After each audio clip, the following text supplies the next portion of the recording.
නමෝ බුද්ධාය වාසනාවන්ත සදහැවත් පිංගුතුනේ දෙව්ලොවින් ආපු කෙනෙක් වගේ මේ මනුස්ස ලෝකේ ජීවත් වෙන්න. මේක බොහෝම ලස්සන කරුණක්. දෙව්ලොවින් ආපු කෙනෙක් වගේ මේ මනුස්ස ලෝකේ ජීවිතේ ගත කළොත් ජීවිතේ ගොඩක් ලස්සන කරගන්න පුළුවන්. මේක නිකන් මේ මම නම් දෙව්ලොවින් ආවේ කියලා මේ තමන් හිතින් අමුතු එකක් හිතාගෙන මානසික ලෙඩක් හදාගන්න කියන කරුණක් නෙමෙයි. එක්ක තව කාටවත් කියව යන්න එකක් නෙමෙයි. දෙව්ලොවින් ආපු කෙනෙක් මේ මනුලොවේ ජීවිතය ගත කරනවා වගේ අපි ජීවත් වෙන්න මහන්සි ගත්තොත් ඇත්තෙම මේ මනුස්ස ජීවිතය අවසන් වෙනකොට අපිව යලි දෙවියන් අතරට අරගෙන යන්න පුළුවන් ලස්සනක් අනිවාර්යෙන් අපි ජීවිතය ඇතුළේ ඉපදිනවා. සමහරවිට ඊටත් වඩා අපේ ධර්මයේ හැසිරීම බලවත් නම් මේ ජීවිතය ඇතුළේම මාර්ගඵල ලබන්නත් අවකාශය අපිට උදා වෙනවා. ඒ නිසා යම් සුන්දර අර්ථයක් විදිහට හිතට ගන්න කරුණක් මම ඔය කියන්නේ. දෙව්ලොවින් ආපු කෙනෙක් වගේ ඔබ ජීවත් වෙන්න. මේ අර්ථය අපට අනුකම්පාවෙන් අපේ සම්මා සම්බුදුරජාණන් වහන්සේ දේශනා කළේ අපගේ බුදුරජුන්ට නමස්කාර වේවා. නමෝ තස්ස භගවතු අරහතෝ සම්මා සම්බුද්දස්ස සාදු සාදු සාදු. අද මේ උතුම් ධර්ම දාණය පී දමිදු චතුරංග මහත්මයාගේ ධර්ම දාණය සුජීවත්ව සිටින දෙමව්පියන්ට නිදුක් නිරෝග සුව දිගාසිරි ශ්‍රේය සම්පත් පිණිස මේ ධර්ම දාණය ඒකාන්තයෙන් හේතු වේවා කියන හැඟීමෙනුයි අඹුවන්ගල ඉඹුල්ගස්දෙනියේ පින්වත් පී දමිදු චතුරංග මහත්මයා අද ධර්ම දාන පින්කම කරන්නේ. බණපදය අහන්න පළමු අපගේ කල්යාණ මිත්‍ර ගුරු දෙවිඳුන්ට අප හැම දෙනාගේ වන්දනාව වේවා. සාදු සාදු සාදු. මේ අර්ථය පින්වතුනේ අපිට මේ විදිහට ඉස්මතු කරන්න පුළුවන්කම ලැබෙන්නේ අපි සරණ ගියේ දේවාති දේව වූ දෙවියන්ටත් දෙවි කෙනෙක් බඳු වූ සත්තා දේව මනුස්සානං වූ දෙව් මිනිසුන්ට ශාස්තෘ වූ සම්මා සම්බුදුරජාණන් වහන්සේ නිසා අපි සරණ ගියේ එහෙම බුදුරජාණන් වහන්සේ නම. අපි අපේ ජීවිතේ පිහිට ආරක්ෂාව පැතුවේ බඳු ශාස්තෘන් වහන්සේ නමකගෙන්. අපේ ශාස්තෘන් වහන්සේ මේ ලෝකෙ විතරක් මේ යන්තම් අතපත ගාලා දහම් කතාව කරපු කෙනෙක් නෙමෙයි. අපේ භාග්‍යතුන් වහන්සේට මේ මනුස්ස ලෝකය ගැන පරිපූර්ණ අවබෝධයක් තිබුණා. දෙවියන්ගේ ලෝකය ගැන පරිපූර්ණ අවබෝධයක් තිබුණා. බඹුන්ගේ ලොව ගැන පරිපූර්ණ අවබෝධයක් තිබුණා. දුගති ගැන පරිපූර්ණ අවබෝධයක් තිබුණා. සංසාරය ගැන පරිපූර්ණ අවබෝධයක් තිබුණා. පිරිපුන් අවබෝධයක් සහිතවයි බුදුරජාණන් වහන්සේ දහම් දෙසුවේ. ඒ නිසයි අපිට මේ විදිහට අපේ ජීවිතය ඇතුලේ සුන්දර දහම් අරුත් කාවද්ද ගන්න අවස්ථාව ලැබෙන්නේ. දෙවියෝ ගැන පවා මේ මිහි මණ්ඩලේ ඉන්න අපි දන්නේ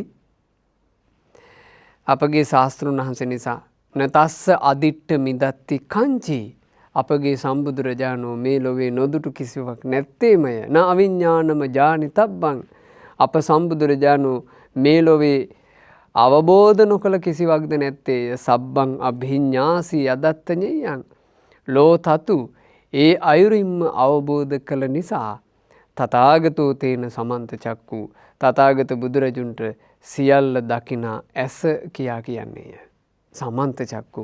ඒ තමයි අපි සරණ ගියපු අපේ ශාස්තෘන් වහන්සේ. අපේ භාග්‍යතුන් වහන්සේ අපට මේ ජීවිතේ සුවපත් කර ගැනීම උදෙසා මේ ජීවිතේ නොමගක වට්ටා නොගැනීම උදෙසා හරිම ලස්සන පරියායන් දේශනා කරලා තියෙනවා. ඒ පරියායන් අතරේ එක් සුන්දර පරයයක් තමයි අද ධර්ම දේශනාවට මා මූලික කරගන්නේ. කුද්දක නිකායේ එන පුබ්බ නිමිත්ත සූත්‍රය.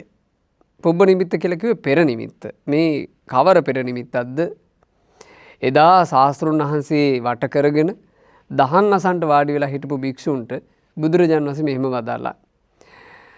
පින්වත් මහණෙනි, දෙවිවරුන් දෙව්ලොවින් චුත වෙන්න කාලයක් එනවා. ඒ දෙවියෝ දෙව්ලොවින් චුත වෙන්න ලැහැත් වෙද්දී පංචානි පුබ්බ නිමිත්තානි පාතු භවಂತಿ. ඒ දෙවියා දැන් චුත වෙන්න ළඟයි කියන එක සම්බන්ධයෙන් පෙර නිමිති 5ක් පහළ වෙනවා. මිනිසෙක් වුණත් මේ මනුලොවින් යන්න ලඟ වෙන කාල වෙනකොට පෙර නිමිති පහළ වෙන්න පටන් ගන්න අපි කියනවනේ සැඳෑ සමය කියලානේ. මනුස්ස ලෝකෙන් මිනිසෙක් යන්න ලැහැත් වෙන කාල වෙද්දී අපි එයා සම්බන්ධයෙන් පාවිච්චි කරන වචනේ තමයි සැඳෑ සමය. දැන් සැඳෑ සමය. ඒ සැඳෑ සමය කියලා කියන්නේ සැඳෑ සමය ලැබුණා කියලා කියන්නේ ඉර බැහැලා යනවා කියන එකනේ. සන්ධ්‍යා ආකාශයේ එළඹෙනවා, අහසේ මේ සැඳෑ අහසේ වර්ණ ගැන්වෙනවා. එතකොට ඉතින් අපි දන්නවා තව පොඩි වෙලාවයි අඳුරු වැටෙනවා කියලා.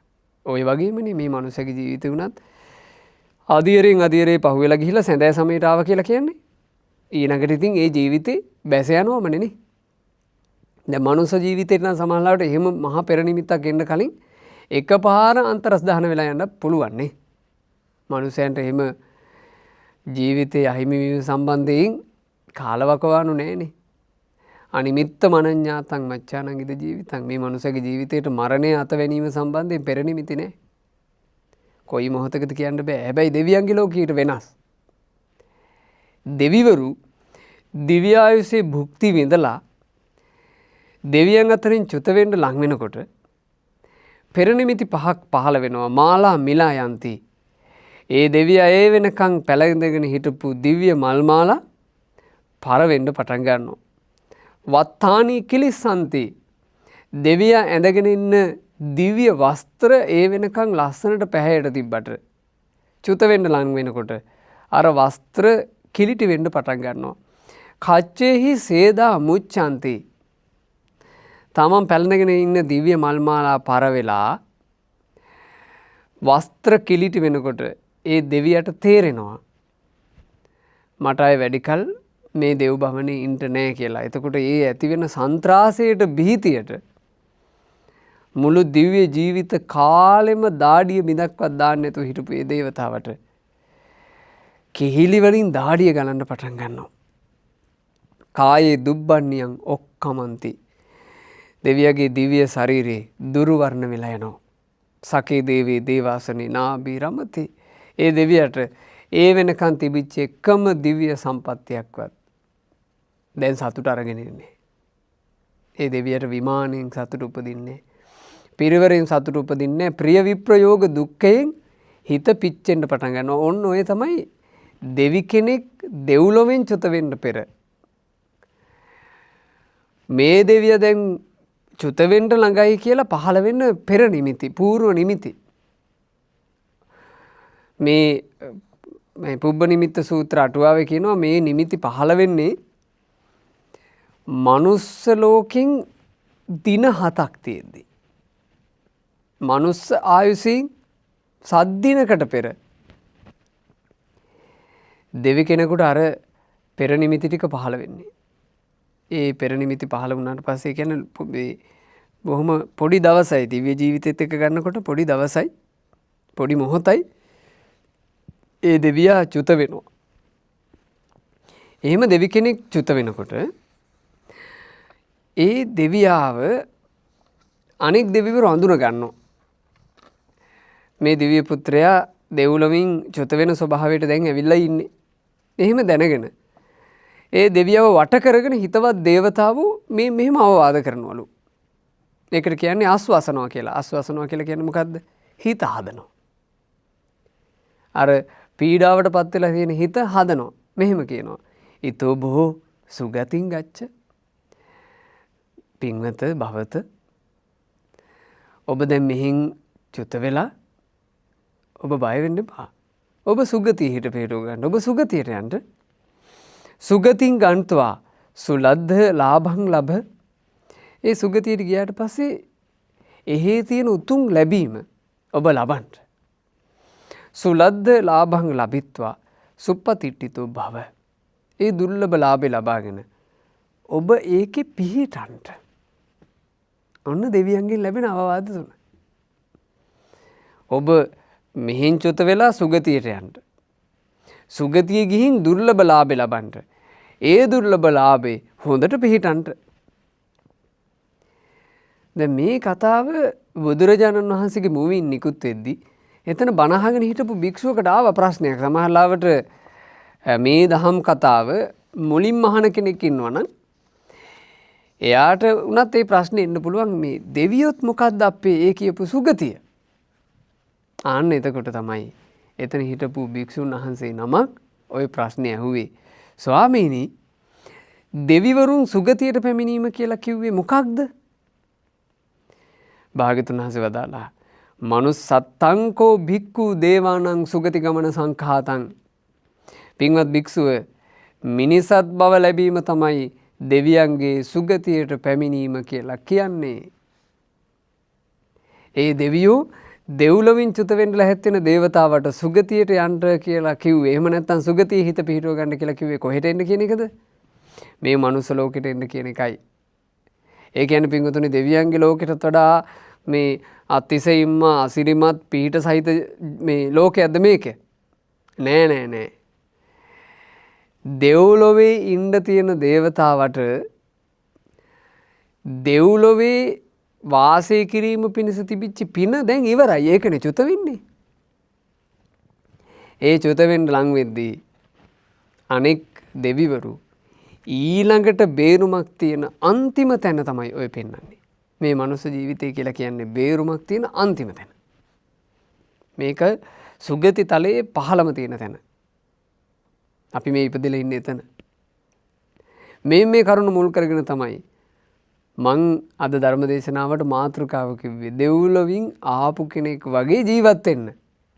අපි දන්නේ නැහැ නේ පින්වතුනි අපි මේ මනුස්ස ලෝකයේ මේ ජීවිතේ උපන්නේ මොන ලෝකෙන් ඇවිල්ලාද කියලා අපි දන්නේ. අපිට ඒක ඇත්තටම හොයන්න බෑනේ. අපි මීට කලින් කොහේ හරි ලෝකයක ඉඳලා අපි මේ මනුස්ස ලෝකෙට ආවා. අපි හිතමු අපි ආවේ දිව්‍ය ලෝකෙන් කියලා. දිව්‍ය ලෝකෙන් ආවනම් මේ මනුස්ස ලෝකයේ උපතට අපිට හිත පිහිටුව ගන්න අනිවාර්යෙන් අපේ හිතවත් දෙවිවරු අපිත් එක්ක හිටපු යාළු දෙවිවරු අපිට මේක කියන්න ඇතිනේ. එහෙනම් ඉතින් යන්න. ගිහින් මේ මනුස්ස ලෝකයේ කියන සුගතිය ජන්මලාභය ලබන්න නේ. ඉතින් අර භික්ෂුව තව අහනවා.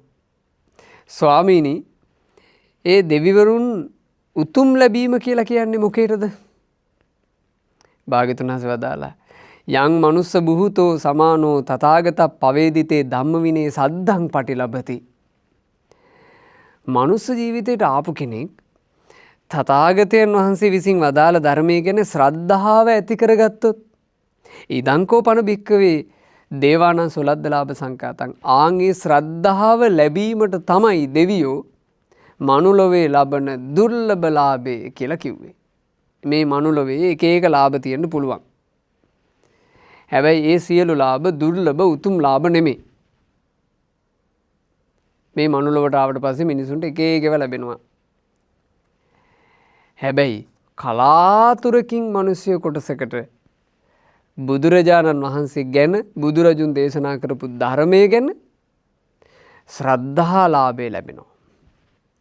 හිත පහදව ගන්න ලැබෙනවා. ආන් ඒක තමයි උතුම්ම ලැබීම. අද මේ දහම් පදේ සුපින්වත් ඔබ ශ්‍රවණය කරනවා නම් ඔබ ඒ උතුම් ලැබීමේ යම් කොටසකටත් හිමිකාරකම් කියලා තියෙනවා. අපි දෙව්ලොවකින් ආවා නම් දෙවිවරු අපිව අස්වැසීම පිණිස කියපු දෙවෙනි කාරණෙත් අපි යම් පමණකට කිට්ටු වෙලානේ. තමන්නේ හිත ඇතුලේ තියෙන පැහැදීම මිනිස්සු පින්වතුනේ එක එක අයට පහදිනවා. මේ හිත එහෙමයි පහදිනවා අපහදිනවා.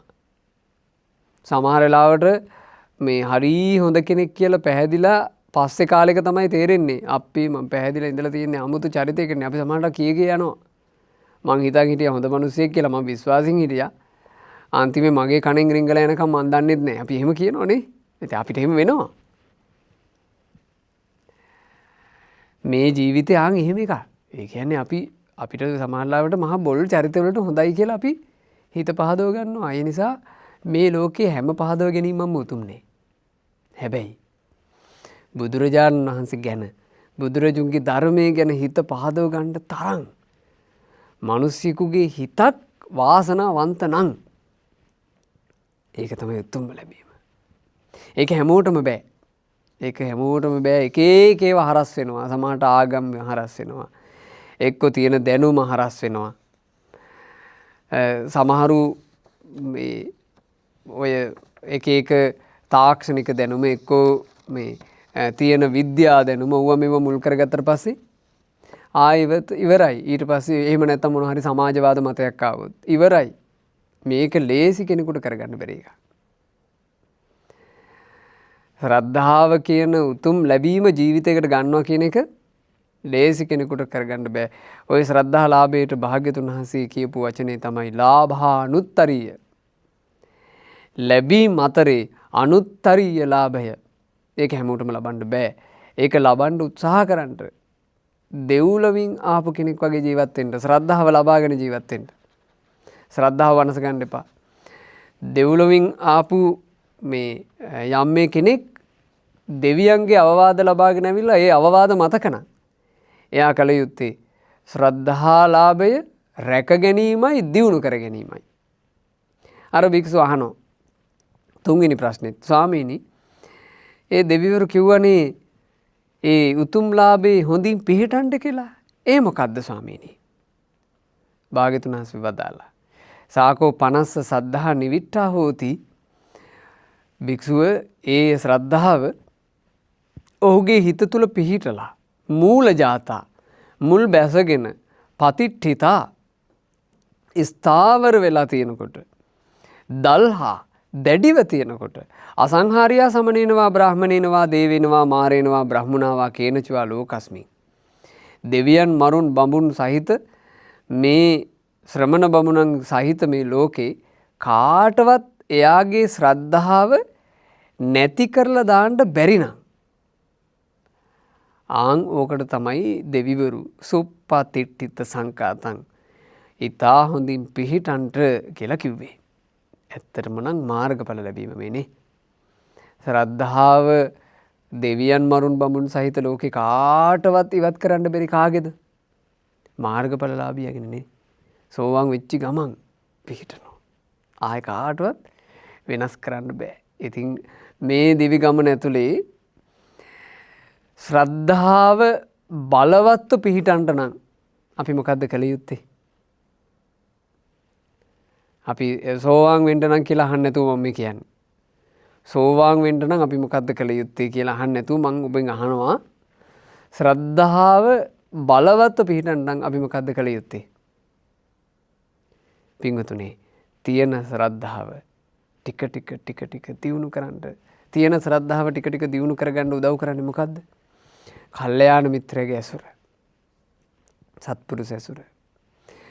සත්පුරුෂයාගේ සද්ධර්මයේ නිතර ශ්‍රවණය කිරීම.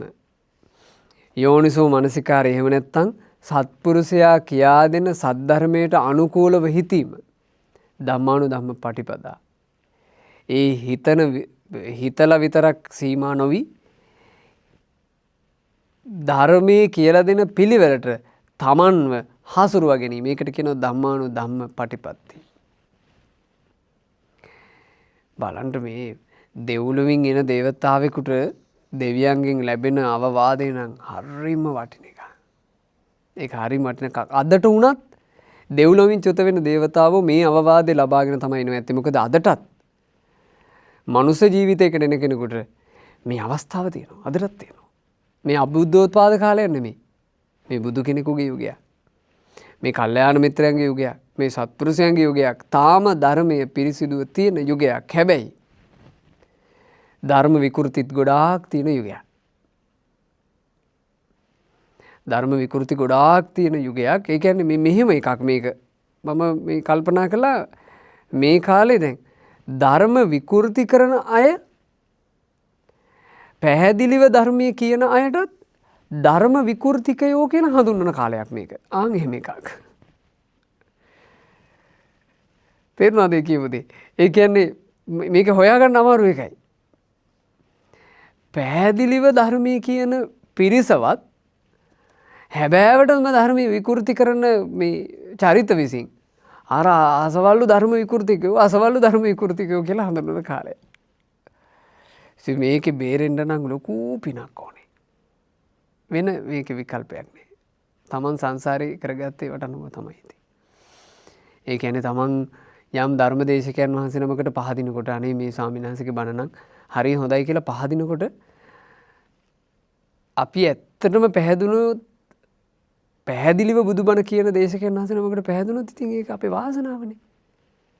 අපි තුම ඔබ පැහැදිලා තියෙන්නේ බුදුබණ කියලා එයාට හිතෙනවා කියන කෙනෙකුට. ඉතින් මොනව කරන්නද? මොකද කරන්නේ? සමහරුන්ට ධර්ම දේශනාවලදී මේ ශෝක් බණ කියලා කියන්නේ ඒ බණේ ඒ බණ කියලා අපි කියමු ඒක මේ ධර්ම ආසනයක ඉඳලා කියන හින්දා ඒකේ කුණුහරුප කියනවා නම් පරුස වචන කියනවා නම් එයා කියනවනේ ශෝක් බණ කාලය යනවා තේරෙන්නේ නැහැ ශෝක් බණ. ඉතින් සමහරු බණ අහන්න වාඩි වෙන්නේ එහෙම තැන්වලනේ. හිනා වෙවි තමන්ගේ මේ බිරින්දෑවරු ළඟ තියාගෙන මහා කුණු කතා අහනවනේ සමහර පිරිමි මේ දේශකයන් වහන්සේලා කියලා වඩම්මන අයගේ. බිරින්ද ළඟ දරුවෝ ළඟ වනචර කතා අහා බඩවල් අල්ලගෙන hina වෙනවා. අතරමං ওই ජීවිත. එයාලට කියන්නත් බෑනේ. එයාලා බණ අහන්න නැති කට්ටියක් කියලා කියන්නත් බෑ. බණත් අහනවා. බණ කියලා අහන්නේ විකාරයක්. සමහරු ධර්මයේ ශ්‍රවණය කරනවා කියලා ගිහින් වාඩි වෙන්නේ නිකන් කිව්වේ මොකද්ද කියලා Tamanට තේරෙන්නේවත් නැති ගැඹුරු ධර්මයේ. Taman දන්නේ නැහැ කිව්වේ මොකද්ද කියලා. අපි අර සරලේව නෙමෙයි අපි දැන් අහන්නේ අපි ගැඹුරු ධර්මයේ අහන්නේ කියලා කියනවා. මොකද්ද දැන් අහපු ගැඹුරු ධර්මයේ? ඇහුවොත් කියා ගන්නවත් බෑ. ඇහුවොත් කියාගන්නවත් තේරිච්චි නැති ධර්මයක් කොහොමද පුරුදු කරන්නේ බින්වතුනි? ඇහුවොත් කියාගන්නවත් Tamanට තේරෙන්නේ නැත්තම් මොකද්ද ඇහුවේ කියලා මොකද්ද ඔබ පුරුදු කරන්නේ? හිතන්න බුද්ධිමත් විදියට.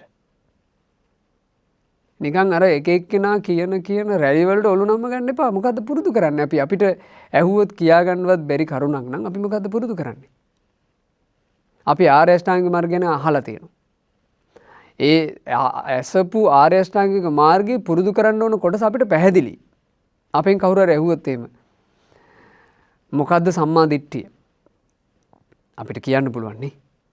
මොකද්ද සම්මා සංකල්ප? අපිට කියන්න පුළුවන්. මොකද්ද මිච්ඡා සංකල්ප? අපිට කියන්න පුළුවන්. මොකද්ද සම්මා වාචා? අපිට කියන්න පුළුවන්. මොකද්ද සම්මා සංකල්ප? මොකද්ද මිච්ඡා වාචා? අපිට කියන්න පුළුවන්. කියන්න විතර නෙමෙයි අපිට පුරුදු කරන්න පුළුවන්. දැන් අඩු ගානේ කියන්න පුළුවන් නේ. කියා ගන්නවත් පුළුවන් නම් අපිට පුරුදු කිරීම පිණිස අවස්ථාවක් ඉවරයි. සමහරුන්ගෙන් මේ අපිත් එක්කත් ඇවිල්ලා තැම් වෙලාවට කියලා තියෙනවා මේ අපි ස්වාමීන් වහන්සේ දැන් අපි කාලයක් ඔය සරල ධර්මය අහුවනේ. දැන් අපි මේ ගැඹුරු ධර්මය අහන්නේ. අපි මේ මෑතක රෑ මෙච්චර වෙලාවක් හරි ගැඹුරු දේශනාවක් ඇහුවා. මම එතකොට අහලා තිනවා එහෙමද? මොකද්ද දැන් ඔයාලා ඔය අහපු ගැඹුරු ධර්මයේ ගත්තේ මොකද්ද ඔයාලා? මූණවල චූටි වෙනවා. කියා ගන්න බෑ. නෑ ස්වාමීන් වහන්සේ හරි ෂෝක් එකක්. මම මොකද්ද ෂෝක් එක?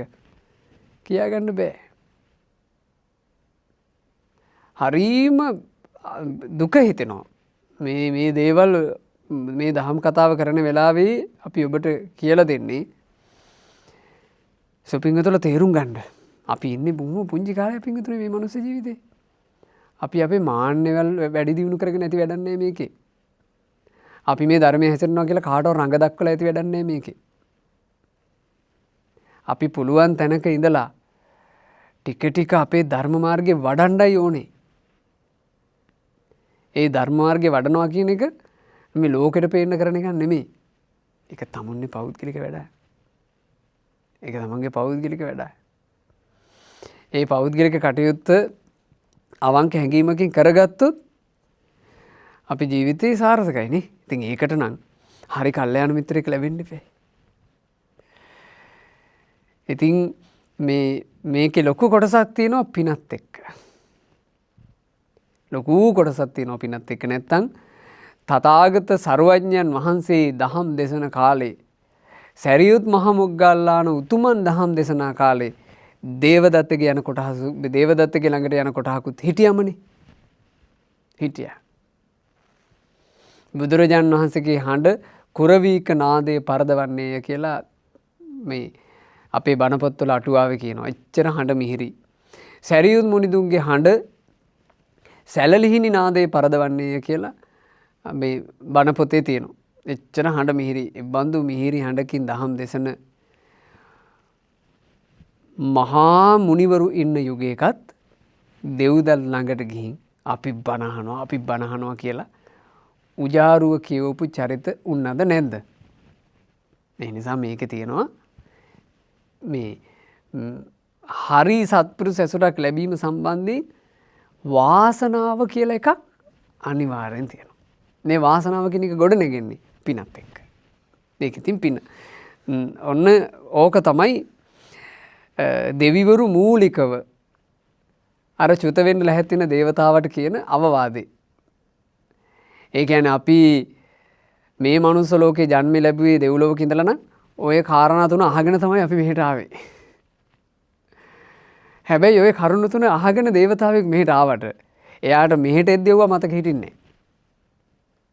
ඒවා එහෙම මතක හිටින්නේ නැහැ. මොකද මනුස්ස ලෝකෙට එද්දී මනුස්ස ජීවිතයට උචිත විදිහට ඔක්කොම හැදෙන්නේ.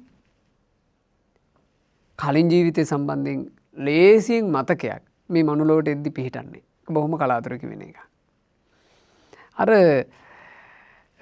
ලස්සන දහම් පදේ අවසන් වෙනකොට එතන හිටපු ඒ භික්ෂුන්ට හරි ප්‍රීතියක් උපන්නා. ඒ කියන්නේ මේ දෙව්ලොවේ තතු මෙච්චර පැහැදිලිව අපිට අහන්න ලැබෙන්නේ අපේ ශාස්ත්‍රඥ වහන්සේගෙන් කියලා ඒ භික්ෂුන්ට ප්‍රීතියක් හටගත්තා. ධර්ම ප්‍රමෝදයක් හටගත්තා. ධර්මයෙන් ප්‍රමුදිත වූ හිතක් ඒ භික්ෂුන්ට තියෙනවා කියලා දැක්ක අපගේ ශාස්ත්‍රඥ වහන්සේ ශාස්ත්‍ර ගෞරවයේ පිරිහිත් ඇති ඒ භික්ෂුන්ට හරිම ලස්සන ගාථාවලින් බණක් කිව්වා. මෙතනින් එහාට මේක තියෙන්නේ ගාථාවෙන්. බලන්න මේකේ ලස්සන. යදා දේවෝ දේව කායා චවති ආයු සංකයා. ආයුෂ ගෙවී යාමින් දෙවි කෙනෙක් දෙව්ලොවින් චුත වෙන්න ලං වෙනවා. තයෝ සද්දා නිච්චරන්ති දේවානං අනුමෝදතං. එතකොට ඔහුව අස්වසන දෙවිවරුන්ගේ 3 ආකාරයක අස්වැසිලි වචන නිකුත් වෙනවා. ඊතෝ බොහෝ සුගතින් ගච්ඡ මනුස්සානං සහව්‍යතං. පින්වත් දෙවිය ඔබ මෙහින් චුත වෙලා මිනිසත් භව ඇති සුගතියට යන්න. මනුස්ස බුහුතෝ සද්ධම්මේ ලබ සද්ධං අනුත්තරං. මිනිසත් භව ලබලා බුදුරජුන් වදහල ශ්‍රී සද්ධර්මයේ ගැන උත්තරීතර ශ්‍රද්ධාවක් ලබා ගන්නට සාදේ සද්ධා නිවිට්ඨස්ස මූල ජාතා පතිට්ඨිතා. ඒ ශ්‍රද්ධාවට පැමිණිලා ඒකේ මුල් බැසලා පිහිටන්ට. ඒ ශ්‍රද්ධාවට පැමිණියට පස්සේ ඒකේ මුල් බැසලා පිහිටන්ට. යාව ජීවං අසංහීරා සද්ධම්මේ සොප්පවේදිතේ. එතකොට බුදු සමිඳුන් විසින් මනාකොට දෙසූ ඒ සදහන් ගැන පිහිටි ශ්‍රද්ධාව ඔබේ ජීවිතයේ තියෙන තාක්කල්ම ඒ කාටවත් උදුර ගන්න බෑ. කාටවත් උදුරා ගන්න බැරි විදිහට ඉන්ද්‍රකීලයක් වගේ ශ්‍රද්ධාව ජීවිතේ පිහිටුවා ගන්නට දෙවියෝ එසේ කියනවා. දෙවිය ඊළඟට ඔබ කාය දුච්චරිතං හිත්වා කාය දුසිරිත අත්හරින්න. ඔන්න දෙව්ලොවින් ආපු කෙනෙක් වගේ මේ මනුලොවේ ජීවත් වෙනවා නම් අත්හල යුතු දේවල්. දෙව්ලොවින් ආපු කෙනෙක් මේ මනුලොවේ ජීවත් වෙනවා නම් එයා අත්හල යුතුයි කාය දුස්චරිතය. මොනවද කාය දුස්චරිත? ප්‍රාණඝාතය, සත්ව හිංසාව අතහරින්න ඕන. සොරකම අතහරින්න ඕන. වැරදි කාමසේවනය, සල්ලාලකම අතහරින්න ඕන. මත්ද්‍රව්‍ය මත්වතුර භාවිතය අතහරින්න ඕන. අන්න දෙව්ලොවින් ආපු කෙනෙක් වගේ මනුලොවේ ජීවත් වෙනවා නම් ඔය තමයි ඒ ලස්සන. මම ඒකයි කිව්වේ මේ හිතවිල්ලෙමුත් ජීවිතේ ලස්සන කරයි කිව්වේ. කාය දුස්චරිතය අතහරින්න මේ දෙව්ලොවින් යම් දේවතාවෙක් ආවා නම් මේ මනුස්ස ලෝකෙට එයා ජීවත් වෙන්න ඕනේ මේ විදිහටනේ කියලා එහෙම හිතන්න. දුස්චරිත අතහරින්න. තමන්ට තමන් යම් වටිනාකමක් දෙන්න ඕනේ පින්වතුනි මේ මනුස්ස ජීවිතේ. නැත්තම් මේ මනුස්ස ජීවිතේ නොවටිනා එකක් වගේ ඔහේ ගත කරලා අපිට මැරලා යන්න වෙනවා. මේ මනුස්ස ජීවිතේ අපිට වටින එකක්. අපි කොච්චර පින් කරගෙනද මේක ලබන්න ඇත්තේ? මේක මේ කාගෙන් හරි ණයට ගත් එකක් ඒ. මනුස්ස ජීවිතේ අපිම කරගත්ත පින් බලන්නේ අපිට ලැබුණේ. ඉතින් අපි මේකට වටිනාකමක් දෙන්නේ නැත්නම් කවුද මේකට දෙන්නේ? අපිට තමයි මේක වටින්න ඕනේ. අපි සංසාර ගමනේ කරගත්ත පින් වලින්නේ අපි මනුස්සයෝ උනේ. වෙන කවුරුත් අපිව මනුස්ස ලෝකෙට දාලා දුන්න නෙමෙයි මේ ඔබ ටික කාලයකට ගිහින් වරෙන් කියලා. අපේම පින් බලෙන් අපි මනුස්ස ජීවිතයට ආවේ. මේකට අපි වටිනාකම් දෙන්නේ නැත්තම්. ඒ නිසා බුද්ධිමත් මිනිසෙක් විදිහට මේ මනුස්ස ජීවිතේට හොඳ වටිනාකමක් දෙන්න. මිනිසෙක් විදිහට ඔබ ගත කරද්දී තිරිසන් වැඩ කරගන්න එපා. ප්‍රාණඝාත, සත්ත්ව හිංසා, හොරකම් ඔය තිරිසන්නුන්ගේ වගේ වැඩනේ. තිරිසන්නු වගේ මේ තිරිසන්නු රැළ යනවා වගේ සල්ලාලකමට ආස කරන්න එපා. ඒවා තිරිසන්නුන්ගේ වැඩනේ ඔය පාරවල් වල පේන්නේ. එක රැළට මේ හොයාගෙන යනවා. ඒ වගේ වේගෙන යනවනේ මේක මනුස්ස ලෝකේ. ඒවට නීති තිල්ලනවනේ. අපිටත් මේ ලංකාවටත් මේ ලිවින් ටුගෙදර් ආදී ඕනේ කියලා. මේ තිරිසන්නු වෙන්න නේ ආසා. මනුස්සෙක් විදියට ලැබිච්ච සිහි කල්පනාව මොට්ට කරගන්න නේ ආසා. බේබදුකම් මේ මද්ද්‍රව්‍ය භාවිත මේවා හින්දා. මනුස්ස ලෝකෙට ආවට මිනිස් ඇඟකින් තිරිසන් ලෝකෙන් ආවා වගේ ඉන්නේ. පෙරේත ලෝකෙන් පාත් වුණා වගේ ඉන්නේ. පොඩ්ඩක් එහෙම වෙන්න බෑ කේන්තියෙන් අමනාපෙන් මරා ගන්න ලැහැත්ති මේ යක්ෂ ප්‍රේත ලෝක වලින් ආවා වගේ ඉන්නේ. නිරේන් පාත් වුණා වගේ ඉන්නේ. පොඩ්ඩ එහෙම වෙන්න බෑ මේ දේවාල ගානේ රිංග එක එක බලවේග වලින් උදව් ඉල්ල අනවින කරයි කොඩි වින කරයි හූනියම් කරයි පොල් ගහයි මිරිස් සඹරයි මේ අසුර ලෝක වලින් පාත් වුණා වගේ ඉන්නේ. ඒකයි මම මේ දහම් පදයට කිව්වේ දෙව්ලොවින් ආපු කෙනෙක් වගේ ජීවත් වෙන්න. මේ ප්‍රාණඝාත කර කර ජීවත් වෙන සමාජයක ඔයාලා සතුන් මැරීමෙන් වළකින්න. සතුන්ට හිංසා කරන සමාජයක ඔයාලා සත්ත්ව හිංසාවෙන් වැළකීලා සතුන්ට ආදරේ දක්වන්න. අන් සතු දේ හොරකම් කර කර දිවි ගෙවන සමාජයක ඔයාලා හොරකමින් වැළකින්න. සල්ලාලකමින් ජීවත් වෙන සමාජයක බිරිඳ ස්වාමියා එහෙ මෙහෙ වෙනකොට වැරදි කාම සේවනයෙන් පටලැවෙන සමාජයක ඔයාලා චරිතවත් මිනිස්සු වෙන්න. චරිතවත් බිරින්දෑවරු, චරිතවත් ස්වාමිවරු වෙන්න. මද්ද්‍රව්‍ය මත්වතුර භාවිතයෙන් තමන්ගේ සිහි කල්පනාව වනස ගන්න දුර්වල මිනිසුන්ගේ ගොඩේ ඔයාලා මද්ද්‍රව්‍ය මත්වතුර භාවිතා නොකරන පෞරුෂයක් හදන්න. කාය දුස්චරිතය අතහරින්න. වචී දුච්චරිතානිච වචී දුස්චරිතයත් අතහරින්න. වචී දුස්චරිතය කියලා කියන්නේ මොනවද? බොරු කීම අතහරින්න. කේලම අතහරින්න. පරුස වචන කතාව අතහරින්න. හිස් වචන කතා කිරීම අතහරින්න. ඔය තමයි අත්හල යුතු දේ. මනෝ දුච්චරිතං හිත්වා මානසික දුස්චරිතෙත් අතහරින්න. මොනවද මනෝ දුස්චරිත? අන්සතු දේට ලෝභ කිරීම අතහරින්න. ව්‍යාපාදයේ ද්වේෂයේ ගැටීම අතහරින්න. මිත්‍යා දෘෂ්ටි අදහස් අතහරින්න. මිත්‍යා දෘෂ්ටික වෙන්න එපා. දන් දීලා වැඩක් නැහැ කියලා හිතෙනවා නම් ඒ හිතවිල්ල මිත්‍යා දෘෂ්ටිකයි අතහරින්න. පුද සත්කාර සේවා කටයුතු උපස්ථාන වැඩක් නැහැ කියලා හිතනවා නම් මිත්‍යා දෘෂ්ටිකයි අදහස. ඒව අතාරින්න. කර්මඵල කියලා එකක් නැහැ කියලා කර්මඵල අවිශ්වාස කරනවා නම් හිත ඒක මිත්‍යා දෘෂ්ටියක්. අතාරින්න ඒක. මෙලෝ පරලෝ විශ්වාස නොකිරීම මිත්‍යා දෘෂ්ටියක්. ඒවා අත්හැරලා දාන්න.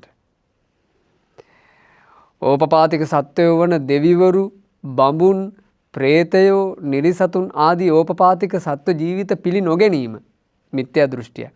අතහරින්න ඒ දේවල්.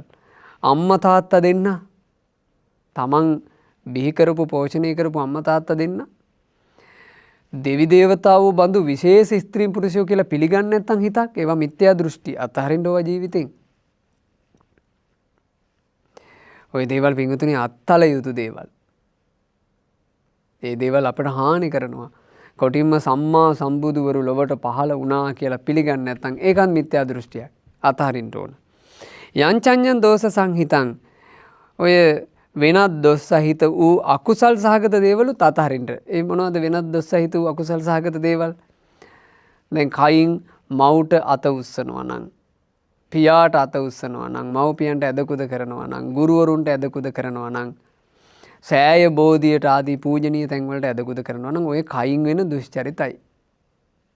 කටකින් වුණත් අම්මා තාත්තට මේ වැඩිහිටියන්ට සෑය බෝධියට නිගා කිරීම ආදී කරනවා නම් ඔය කටකින් වෙන මේ දෝෂ සහගත දේවල්.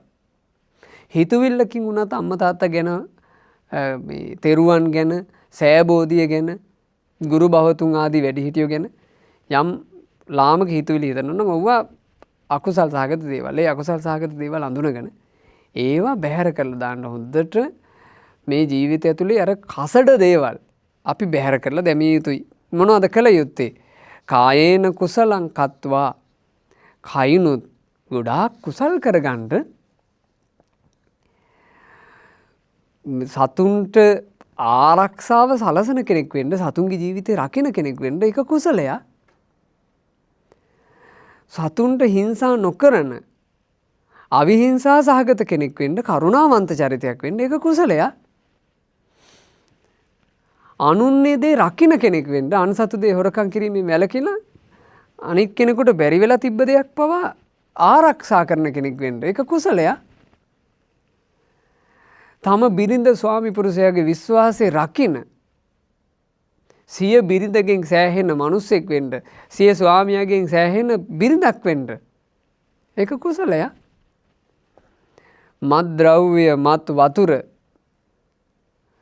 මේ ජන සමාජය ඇතුලේ කොච්චර මිලට ගන්න තිබුණත් එව්වාට හිත වට ගන්නේ නැති පෞරුෂවත් මිනිසෙක් වෙන්න ඒක කුසලයක්. අන්න කයින් කුසල් කරනවා. වචනෙනුත් කුසල් කරගන්න. වාචාය කුසලම් බහුම්. වචනෙනුත් බොහෝ කුසල් කරගන්න. සත්‍ය කතා කරන්න, ඇත්තම කතා කරන්න, ඇත්තෙන් ඇත්ත ගලපන්න. අසමගි වූ සමගි වෙන වචන භාවිතා කරන්න. අපිට ලස්සන දෙයක් මේක මේ ජීවිතේ කරගන්න පුළුවන් නම් ওই තරහ අමනාප වෙලා ඉන්න අයව සමගි කරන්න කතා කරලා මේ එයා හිම නෑ, එයාට ඒ වෙලාවේ මෙහිම මේ ඔයාගේ හිත පෑරෙන වචනයක් කිව්වට එයා මෙහෙම කෙනෙක්. අන්න අපිට පුළුවන් සමගි කරයි කෙනේ. අසමගි වූවන්ව සමගි කරන්න වචන කතා කරන්න. කුසල්. මිනිසුන්ගේ හිත සැනසෙන වචන කතා කරන්න. ඉතින් මේ මනුස්ස ජීවිතය ඇතුලේ අපි ලැබූ ලොකු ලාභයක් ඒක. අපි පැවිද්දෝ විදියට අපි ලැබපු ලොකු ලාභයක්. අපිට මිනිසුන්ගේ හිත නිවෙන වචන කියන්න ලැබිලා. මේ දහම් කතා කියන්නේ සම්පූර්ණයෙන් ඒවනේ. මිනිසුන්ගේ හිත නිවෙන. ඊළඟට වැදගත් වචන කාලවාදී, භූතවාදී, සත්‍යවාදී, ධම්මවාදී, නිධානවතින් වාචං හදවතේ තැම්පත් කරගන්න වටින වචන කතා කරන්න. මේ පැවිද්ද විදිහට අපිට දිවිගත කරද්දී අපිට ලැබෙන ලොකු ලාභයක් ඕක. දැන් මේ බුද්ධ භාෂිත කියලා කියන්නේ නිධානවතින් වාචන්නේ නේ. ඉතින් ඒව කරගන්න කිව්වා. ඔව්. ඒකේ හරි වචනයක්, මේ ලස්සන වචනයක් කියනවා. අප්පමානං නිරූපදින්. අප්‍රමාණව කුසල් කරගන්න. අප්‍රමාණව කුසල් කරගන්න. ඒ කියන්නේ ඒකේ පමණක් නෑ. පුළුවන් තරම් කුසල් කරගන්න. තතෝ ඕපදිකම් පුඤ්ඤං ඔය විදිහට තව මතුවට සැප ලබා දෙන පින්කමුත් ගොඩක් කරගන්න. ඒ කියන්නේ සෑරජන් වහන්සේලා වන්දනා කිරීම, උපස්ථාන කිරීම කරගන්න. බෝරජන් වහන්සේලා වන්දනා කිරීම, උපස්ථාන කිරීම කරගන්න. අනිකුත් ඔය මේ කරගන්න තියෙන මේ සැප මේ විපාක සලසන පින්කම් කරගන්න ජීවිතේ කତ୍වා දානේන තම්බහුන් ඔය දන් දීම ආදිය හොඳට කරගන්න. අඤ්ඤේපි මච්චේ සද්ධම්මේ බ්‍රහ්මචර්ය නිවේසය අනිත් මිනිසුන්වත් ධර්මයේ පිහිටවන්න බ්‍රහ්මචර්යාව පිහිටවන්න. දැන් අද ධර්ම දානය කරන පින්වතුන්ලට හරි සන්තෝෂයටපත් වෙන්න පුළුවන් මේ වගේ දහම් පදයක්. අද ඔයාලට දායාද කරන්න ලැබෙන්නේ මේ ලෝකයට නේ. මේක කොච්චර වටින අර්ථයක්ද අද අපි මේ කතා කරන්නේ. මේ දහම් පදේ යම් කිසි බුද්ධිමත් මිනිසෙක් කරගත්තොත් ඒ මනුස්සයා අද වෙනකන් ගත කරපු ජීවිතේ සම්පූර්ණයෙන් යාට වෙනස් කරගත්තේ. ඒක හදවතේ සමීප කරලා තියාගන්න මාතෘකාවකුත් එක්කනේ අපි මේ දහම් පද ඉස්මතු කරන්නේ. දෙව්ලොවින් ආපු කෙනෙක් වගේ ජීවත් වෙන්න. එහෙමනේ මේක අපි ඉස්මතු කළේ.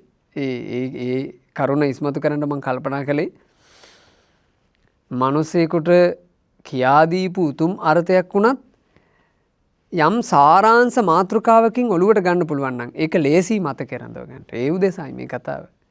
නැත්නම් නිකන් අර අපි දෙව්ලොවින් ආපු කට්ටිය අපි ඒකයි මේ අපිට ශ්‍රද්ධාවක් ලැබිලා තියෙන කියලා මේ නිකන් කියවගෙන යන්න හෝ මානසික ලෙඩක් හදා ගන්න උඩගු වෙන්න ඔලුව උදුම ගන්න කියන කතාවක් නෙමෙයි මේක.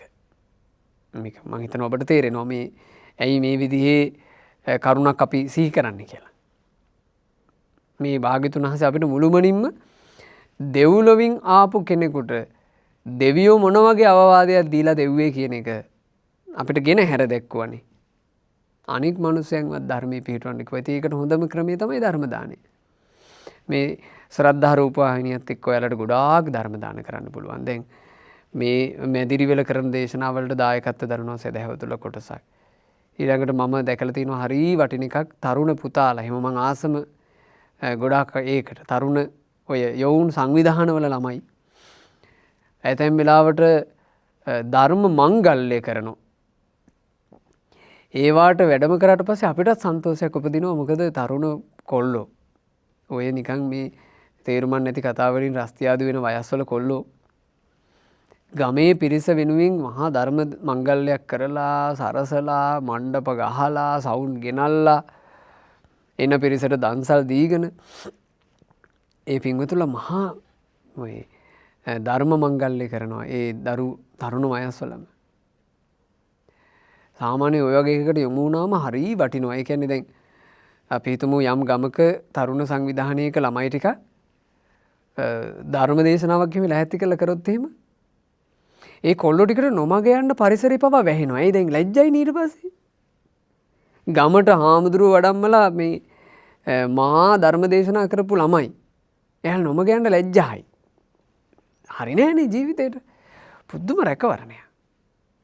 සමහරවිට ඒ තුලින් මෙයාලට උතුම් කල්යාණ මිත්‍රයන් වහන්සේලා ළඟින් ඇසුරු කරන්න ලැබෙනවා. හොද්දට කතා බහ කරන්න ලැබෙනවා. ඒ ස්වාමීන් වහන්සේ කරන තව පින්කම් වලට සම්බන්ධ වෙන්න ලැබෙනවා. පුදුම අවස්ථා ගොඩක් තියෙන්නේ. ඒ නිසා මේ විශේෂයෙන් මේ ලංකාවේ දරුවෝ එහෙම මේ හරියට උත්සාහ කරන්න අපිට තව ගොඩාක් කල් තියෙයිද දන්නේ නේ. ගොඩක් උත්සාහ කරන්න දැන් මේ කාලවකවානුවේ යම් කතා බස් යනවා නේද මේ කොරෝනා වගේ තව වසංගතයක් එන්න ලැහැතිව වගේ. ඉතින් අපි දන්නේ තව කොච්චර කාලයක් මේ වගේ ධර්ම ප්‍රචාර මේවා කරන්න පුළුවන් වේද කියලා නේ. ඒ හින්දා ඔයාලා උත්සාහවත් වෙන්න. අනිත් මිනිසුන්වත් යහපතේ පිහිටුවන ධර්ම දේශනා ලැහැත්ති කරන ඒවට උත්සාහවත් වෙන්න. විදේශ රටවල් වල ඉන්න පින්වතුන්ලා පවා තමන්ගේ ජීවිතය ඇතුලේ ඒවා කරගන්න මහන්සි ගන්න. අපි කොතැනක හිටියත් හැම නිමේෂයකම මරණයට ලං වෙනවා. දැන් මේ ධර්ම දේශනාව පටන්ගෙන ධර්ම දේශනාව නිමා කරන කාලෙට ලං වෙලා. අපේ ජීවිතේ ලොකු කොටසක් අපි මෙවර කරගෙන පින්වතුනි. ආයි ගන්නද? ඔය ගෙවි ගිපු කාලේ. ආයි මේ කරපු දේශනාව රිවයින් කරලා නම් අහන්න පුළුවන් වෙයි. මේ දේශනාව අන්තර්ජාලයට වැටුණාට පස්සේ යලි යලි අහන්න පුළුවන් වෙයි. නමුත් මේ ගෙවිණු කාලේ ආයෙ ගන්න බෑ මොනවා කරලවත්. ඒ නිසා හොඳ නුවණක් අපිට ඕනේ. අපේ ජීවිතේ අපේ යහපත රැක ගන්න නම් ඔය වගේ බොහොම ඒක සරල නුවණක් නෙමෙයි. පැහැදිලි නුවණක් ඕනේ. ඒ පැහැදිලි නුවණ නැති මනුස්සයව හරි ඉක්මනින් අතරමං කරයි. අපි නුවණට බාධා කරන ලොකුම දෙයක් පින්වතුනි මාන්නේ. නමාන කාමෝ දමෝ ඉදත්ති.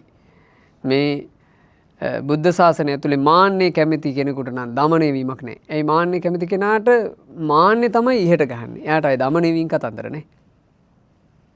මාන්නෙන් ඉහ උදුම් මාගෙන ඉඳි. ඔච්චරයි.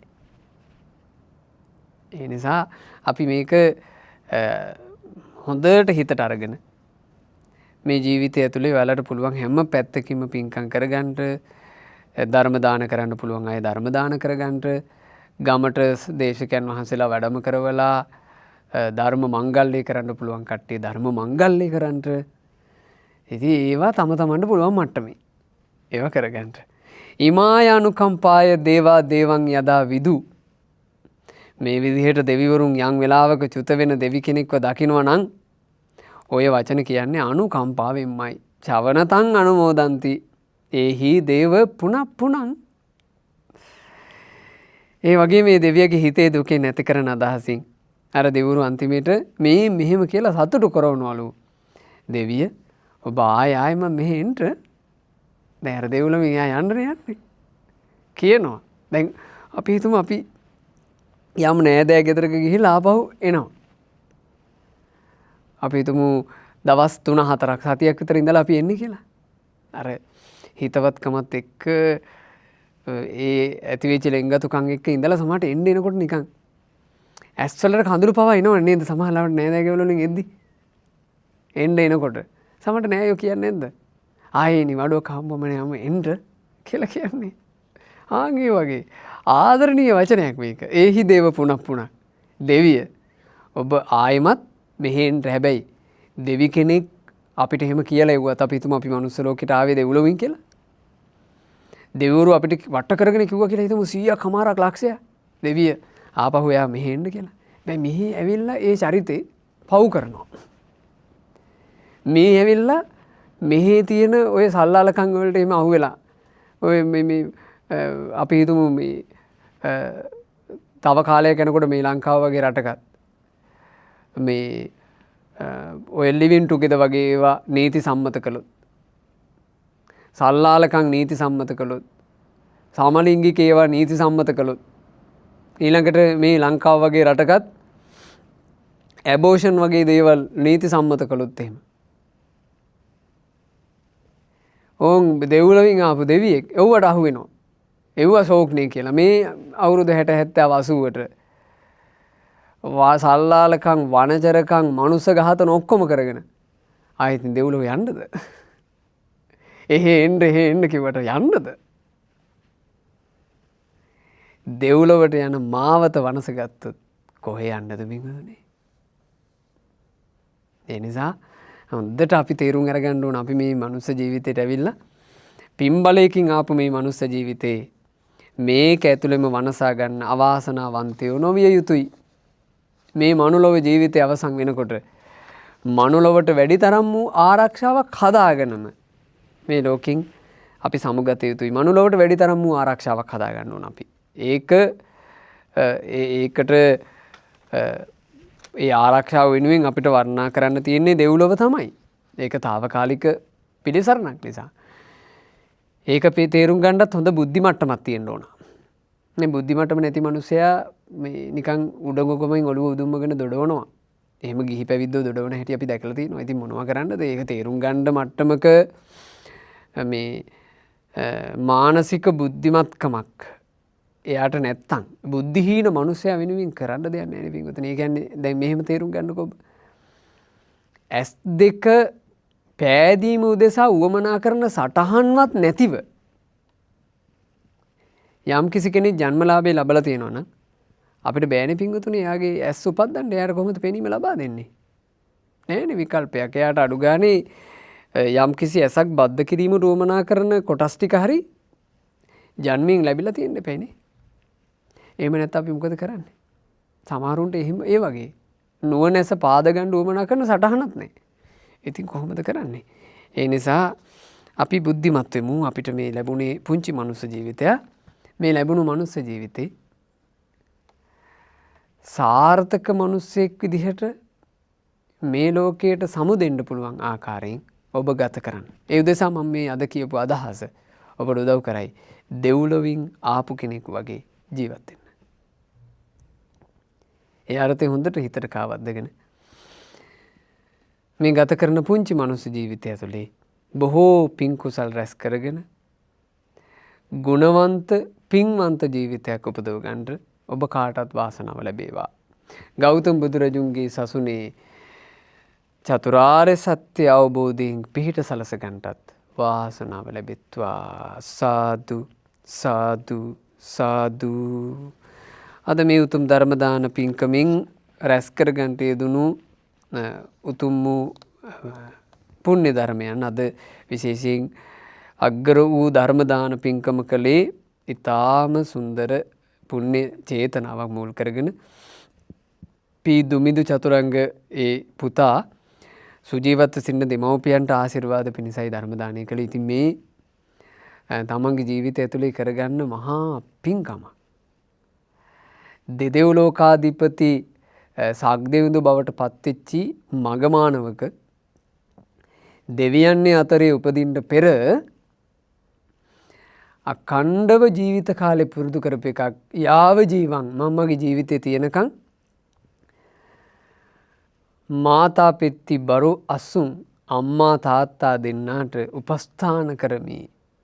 එහෙම උවටෙන් කරලා එහෙම අදිෂ්ඨානයකින් පින්පුරාගත්ත මගමානවක තමයි සක්දෙවිඳු වෙලා උපන්නේ. ඒ නිසා හරි සන්තෝෂයටපත් වෙන්න මේ පුතා දුමිදු පුතා සතුටු වෙන්න. තමන්ගේ ධර්ම දාණය, තමන්ගේ අග්‍රදාණය, තමන්ගේ ජීවිතේ ලබා දීපු තමන්ගේ බ්‍රහ්මයෝ බඳු, තමන්ගේ මුල්ම දේවතාවෝ බඳු, තමන්ගේ මුල්ම ගුරුවරු බඳු අම්මා තාත්තාට සෙත් පිනිස කරන්නට තමන්ට වාසනාව ලැබුණා. කෙලෙහි ගුණ සැලකීමක්, කෘතගුණ උපහාර දැක්වීමක් කියන සත්පුරුෂකමක් පුරුදු කරන්නටත් අද දුමිදු පුතාට මේ ධර්ම දාණයෙන් පුළුවන්කම ලැබුණා.